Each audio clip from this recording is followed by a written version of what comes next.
Good morning. So I wanted to begin my This I Believe speech by actually sharing a picture with all of you. So here it is. So what you're all looking at, my friends, is a picture of my car, specifically that middle console in the front seat, and it's filled with coffee. I would like to say that this is kind of a one-time event, that I don't normally drive around with a lukewarm swimming pool of coffee as my co-pilot, but unfortunately, that is far from the case. This is my current coffee cup, as you'll see. And it was not really designed for on-the-go travel. The bottom is far too wide. It does not fit into my cup holder. In fact, I imagine it was probably designed for more this kind of morning activity. Not my morning. Most mornings, actually, as I pile my 2 young kids and all of our bags into the car, I end up precariously balancing that coffee cup on the slender ridge between the 2 cup holders. I usually make it down the driveway, and then as soon as I accelerate, the cup goes down, the coffee goes everywhere. I usually tell myself that I'll be more mindful tomorrow of that wobbling cup, or that I won't fill it to the brim, or that I'll just drink my coffee later. I realize the most obvious answer to this persistent problem is probably to get a new cup. Get one that fits, right? But instead, most mornings, as I try to frantically mop up the mess with a few crusty tissues from the glove box, and I down the dregs as I walk into school, I sigh. I'll teach 5 classes, I'll meet with my wonderful advisees, go to meetings, grade essays, work with seniors on their essays, plan more classes, go home, see my kids, give baths, read books, and be with my family. As we all know, life here at DS and Beyond is incredibly busy.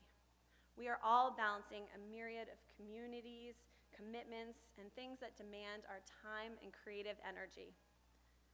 Balancing the tension in my own life can feel overwhelming, with the essays to read and my classes to plan, and trying to squeeze in time with family and friends.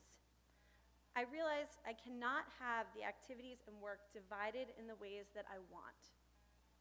Some days I find myself frustrated that I don't have the time or the energy or the power to complete all of the things I want and need to do. I get angry that I'm not perfect, not the perfect teacher, perfect mom, perfect mentor, perfect wife or friend. The version, albeit a version that is not always realistic and practical, but the vision I hold in my head of myself is not the one that always plays out in real life. Rather, it's the version that keeps spilling the coffee in the car every morning because I haven't had the time to get the new mug yet. But the more that I think about balance, the more I've begun to sort of reframe my thinking around this idea. I don't believe I will ever achieve an ultimate balance. What I have come to know instead is this. The idea of balance is elusive.